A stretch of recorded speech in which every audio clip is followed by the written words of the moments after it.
রাজধানীর মাটিকাটা এলাকায় অস্ত্রসহ কুখ্যাত হিটলু বাবু গ্যাং এর ১০ জন সক্রিয় দস্যুকে আটক করেছে বাংলাদেশ সেনাবাহিনী। গোয়েন্দা তথ্যের ভিত্তিতে সোমবার দিবাগত রাত ২টা থেকে ওই এলাকায় বিশেষ অভিযান পরিচালনা করে বাংলাদেশ সেনাবাহিনীর ৮৬ স্বতন্ত্র সিগন্যাল ব্রিগেডের ভাসানটেক সেনা ক্যাম্প। ভোর ৫টার দিকে তাদের আটক করা হয়। মঙ্গলবার এক সংবাদ বিজ্ঞপ্তিতে এ তথ্য জানিয়েছে আন্তঃবাহিনী জনসংযোগ পরিদপ্তর আইএসপিআর। বিজ্ঞপ্তিতে বলা হয়, গোপন তথ্যের ভিত্তিতে ভাসানটেক সেনা ক্যাম্প থেকে দীর্ঘদিন ধরে গ্যাংটির কার্যক্রম পর্যবেক্ষণ করা হচ্ছিল। সুনির্দিষ্ট গোয়েন্দা তথ্যের ভিত্তিতে আজ অভিযানটি পরিচালনা করা হয়। আনুমানিক ভোর ৫টার দিকে অভিযান চলাকালে গ্যাং সদস্যরা আটক এড়ানো অসম্ভব বিবেচনা করে টহল দলের উপর হামলার চেষ্টা করলে পরিস্থিতি নিয়ন্ত্রণে আনতে সেনা দল সতর্কতামূলক ফাঁকা গুলি ছোড়ে।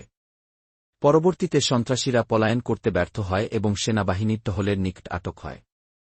এ সময় ৩টি স্বয়ংক্রিয় পিস্তল, একটি রিভলভার ও ২৮ রাউন্ড গুলিসহ বিভিন্ন সরঞ্জাম উদ্ধার করা হয়েছে।